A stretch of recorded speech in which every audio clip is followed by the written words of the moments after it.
I grew up Northern Luzon, Gonzaga, Cagayan. I grew up in a above average family. Grade 5 ako. Luwas kami lahat ng Manila. Dinala kami ng parents namin. And napakahirap kasi wala kaming mga kamag-anak. Konti lang yung kakilala namin. And then, nag-high school po ako sa St. Paul's Tugigaraw. And nag-college po ako sa Adamson University as a computer engineer. And nag-start po ako sa sales. Nung ako po empleyado, ginagawa ko muna part-time. Naalala ko, unang kita ko ay 1,200 commission. After 1 year, I was able to make my first million as commission. Noong 2005, nagtayo kaming tatlo, itong Alliance in Motion Global.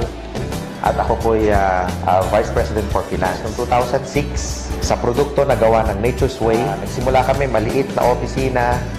Wala pa kaming 10 na empleyado at unti-unti lumaki na hanggang sa nagkaroon na tayo ng mahigit 700,000 na miyembro. Ang company, marami ng achievements.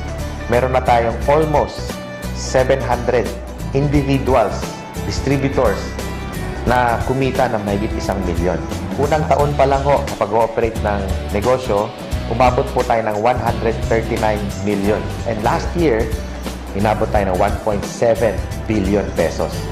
Isa sa pinagmamalaki kong achievement ng kumpanya ay nagtayo kami ng Alive Foundation. Ngayon po, na-establish po natin yung company, legal, moral, ethical, honesty and integridad. Yan po ang sikreto sa negosyo na to kung ba't kami ngayon ay matatag. Sa mga nagsisimulang maging entrepreneur, you have to dream big dreams. At huwag ko kayong mag-give up. Kailangan 100% naniniwala kayo na mangyayari.